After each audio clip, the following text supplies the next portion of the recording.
হযরত হানজালা রাদিয়াল্লাহু তাআলা আনহু তিনি সদ্য বিবাহ করেছেন। ওই সময় আমাদের প্রিয় নবী সাল্লাল্লাহু আলাইহি ওয়াসাল্লাম সাহাবীদেরকে বললেন, আমার সাহাবায়ে কেরাম, তোমরা উহুদের যুদ্ধের জন্য প্রস্তুতি গ্রহণ করো। রাসূলুল্লাহ সাল্লাল্লাহু আলাইহি ওয়াসাল্লাম হযরত হানজালা রাদিয়াল্লাহু তাআলা আনহুকে বললেন, হানজালা, তোমাকে যুদ্ধে যেতে হবে না। তখন হানজালা রাদিয়াল্লাহু তাআলা আনহু বললেন, ইয়া রাসূলুল্লাহ, আপনি যুদ্ধে যাবেন, কাফেরদের সঙ্গে যুদ্ধ করবেন, আর আমি সেখানে না গিয়ে স্ত্রীর সঙ্গে আমোদ প্রমোদ করব? এটা আমি সহ্য করতে পারবো না, আমাকেও যুদ্ধে নিয়ে চলুন।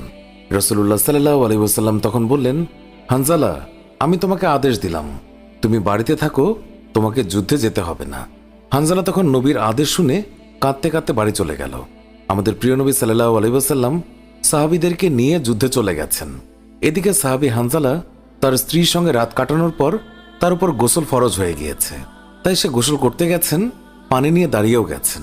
এই সময় মদিনার গলি থেকে কেউ একজন চিৎকার